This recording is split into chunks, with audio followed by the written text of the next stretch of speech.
Hey, it's Walter from the Blu-Grit Garage, and no, we're not taking this to the No Name Nationals. This is Anna's 1990 Ford F-150 4x4, and we call it the TURD because when we picked it up, there was so much rat and mice, and I don't know, it looked like human feces in it. I mean, there's some pretty big stuff that took so long to clean it. It earned the nickname. It's not named after that Japanese vehicle with the racing performance at the end. This is the actual TURD.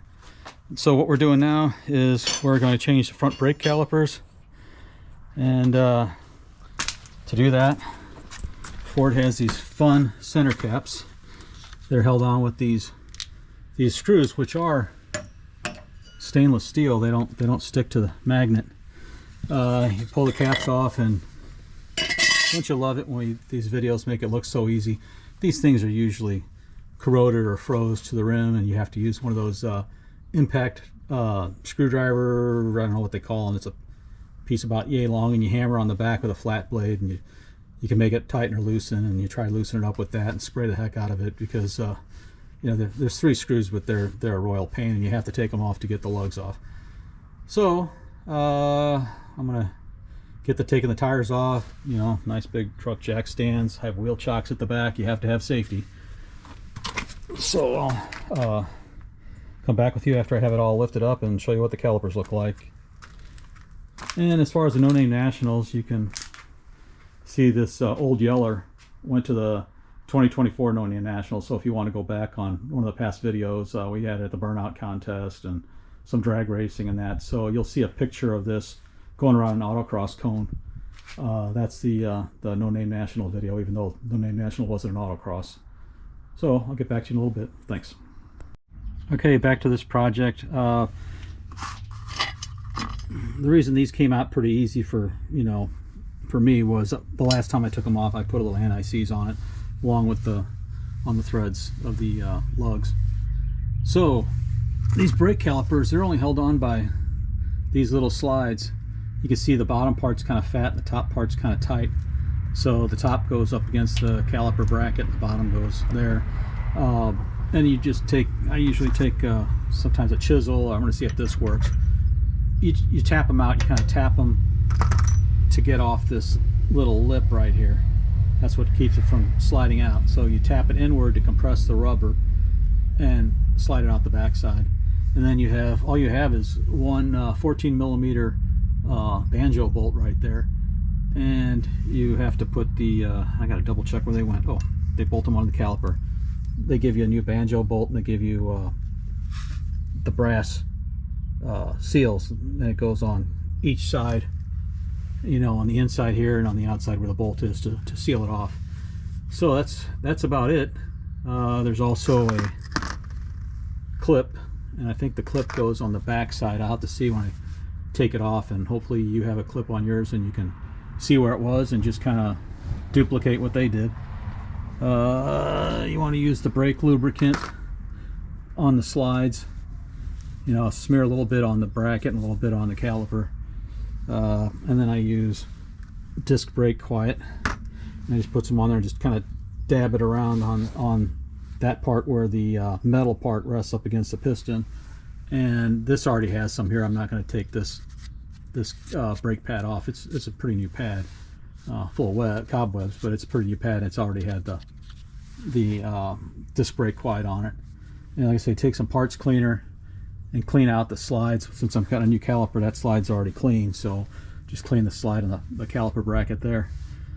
So it should be kind of obvious. So I had a new brake line replaced before. Like I said, I changed the calipers. I guess they didn't have very good coating. This one's painted, so hopefully the paint holds up a little bit longer than what this one did. I mean, I guess it doesn't really matter, but this one's actually leaking.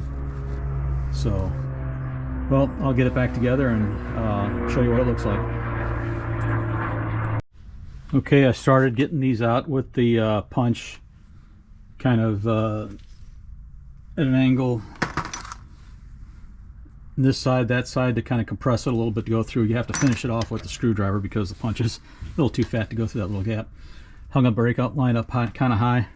And one thing when you're doing any kind of disc brake setup, make sure that the bleeder's up towards the top. That's the difference between the right and the left. And I had once, I've once put them on backwards. I swear that they were backwards in the box. You know, the right and the left, they marked it and they were opposite. It'll pump up fine and everything, and you have one stop, and after that stop, the brake pedal will go to the floor. So you always want to, and you got to kind of watch them because sometimes the angle is a little off. You know, the one I had, it was just barely off. The bleeder was just a slight angle. This way was right, and that way was left. And hell, it was on the top, so I thought it was fine. But it was the angle, because it's the passage kind of goes straight across this way, and I guess with the angle, it was down enough that you would never get that little pocket of air off the top. So I'll get back to you after I get it together. And I know I said that the last time, but I wanted to mention the screwdriver and the bleeder location. Oh, I'm getting old. It's hard to get up. Okay, I cleaned the slides top and bottom along the edge right here too. And the back brake pad staining, you can see there's plenty of material there. It hasn't been driven much. And right on the bottom here is the anti-rattle clip. I'm just going to leave it in there and keep these for spares. So, I mean, I don't even think this thing has 1,000 miles on it since the brakes were put on it. Probably more like 500. And like I said, the calipers had an issue, and changing them out, they're a lifetime warranty. So I guess that's about it. I'll get right back with you. Okay, there's the finished product. There's a little step on the brake hose bracket right there, so the brake hose only goes on one way. You put one washer on one side and one washer on the back side. Don't forget your brake lubricant for the sliders, the slider grease. Put it on the caliper, put it on the caliper bracket, and then put it on the actual sliders. Sometimes little easy sliders can be a little difficult, but sometimes you can kind of take it by hand and kind of work it a little bit to compress a little bit to get it started before you tap it in. And don't think I forgot anything. So other than, you know, put the wheel back on and torque it and bleed the brakes. What I might do is you just unscrew the bleeder right here and let it gravity bleed. Just make sure there's fluid in the master cylinder, which I'm gonna have to make sure because the thing's been going dry on its own. They put a little rubber cap on there just to keep dirt out of it. Keep the cap, put it back on when you're done. Keeps the dirt out of the bleeder. That might be a two-hand thing. Nope, it isn't. Now I'd have to find where it took off to. Okay. Well, I hope that helps somebody out, or hope that helps somebody out there. And don't forget to go to the No Name Nationals this September. I think it's the weekend of the 19th. It's Thursday is the Lambert's Cruise, so Friday's racing, and Saturday's racing, and Sunday people go home. So hope to see you there.